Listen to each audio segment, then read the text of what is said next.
Mohan master mind edutech ఛానల్కి స్వాగతం. మనము ఈ 2-3 రోజుల నుంచి కొన్ని స్పెషల్ కోర్సెస్ గురించి మీరు నేర్చుకున్నారు. నేను కొన్ని వీడియోస్ కూడా చేశాను. అది మనం చదువుతున్న సబ్జెక్ట్స్ మీద బేస్ అయ్యే కోర్సులు. ఒకటి ACCA గురించి చెప్పుకున్నాము, రెండోది CMS గురించి మనం చెప్పుకున్నాము. అలాగే నెక్స్ట్ వీడియో మీకు క్లాట్ గురించి కూడా నేను చెప్పబోతున్నాను.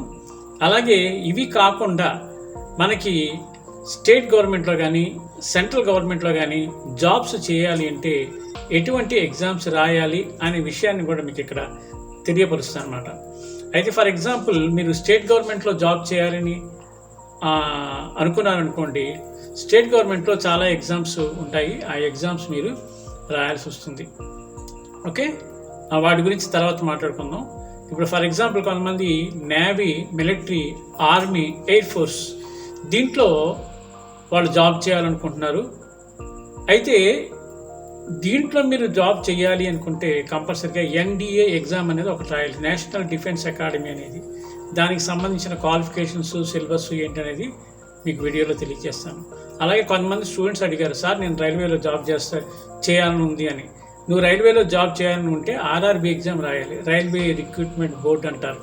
దాంట్లో కూడా 10th class, intermediate, degree qualification మీద బేస్ అయి ఉంటే దాని గురించి కూడా మీకు చెప్తాను. అలాగే కొంతమంది స్టూడెంట్స్, సార్ నేను బ్యాంకులో జాబ్ చేయాలంటే ఏం చేయాలని అడిగారు. అంటే బ్యాంకులో జాబ్ చేయాలంటే మీరు BSRB అనే ఎగ్జామ్ రాయాలి, బ్యాంక్ సర్వీస్ రిక్రూట్మెంట్ బోర్డ్ అనే ఒక ఎగ్జామ్ రాయాలి. ఓకే, నెక్స్ట్ ఇవి కాకుండా సెంట్రల్ గవర్నమెంట్లో జాబ్ చేయాలని సార్, సెంట్రల్ గవర్నమెంట్లో జాబ్ చేయాలి అంటే ఏం చేయాలి అన్నారు. సెంట్రల్ గవర్నమెంట్లో జాబ్ చేయాలంటే మనము SSC అనే ఒక ఎగ్జామ్ ఉంది, స్టాఫ్ సెలక్షన్ కమిషన్ అనే ఎగ్జామ్ ఉంది.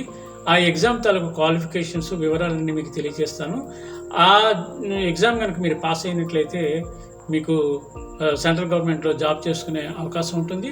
ఇటువంటి వీడియోస్ అన్నీ కూడా, ఈ కాంపిటేటివ్ ఎగ్జామ్స్ సంబంధించిన వీడియోస్ అన్నీ కూడా మీకు రోజుకొకటి చొప్పున షార్ట్లో పెడతాను. కాబట్టి ఇంతవరకు మన ఛానల్కి ఎవరైనా సబ్స్క్రైబ్ చేసుకోకపోతే ఇటువంటి వాల్యుబుల్ ఇన్ఫర్మేషన్ మిస్ కాకుండా ఉండాలంటే ఇప్పుడే ఈ క్షణమే సబ్స్క్రైబ్ చేసుకోండి. అలాగే మీ ఫ్రెండ్స్కి, రిలేటివ్స్కి అందరికీ కూడా తప్పకుండా ఇది మీరు షేర్ చేయండి. ఓకే, నేను మీ అందరికీ ఎడ్యుకేట్ చేయాలని చెప్పి, మీ అందరికీ ఇన్ఫర్మేషన్ ఇవ్వాలని చెప్పి ఈ వీడియోస్ చాలా ఇంట్రెస్ట్గా తయారు చేస్తున్నాను. ఇవన్నీ కూడా మీకు యూస్ఫుల్ అవుతాయని ఆశిస్తున్నాను. మళ్ళీ నెక్స్ట్ వీడియోలో మీ ముందుకు వస్తాను. అంటిల్ దెన్, మీ మోహన్ సార్.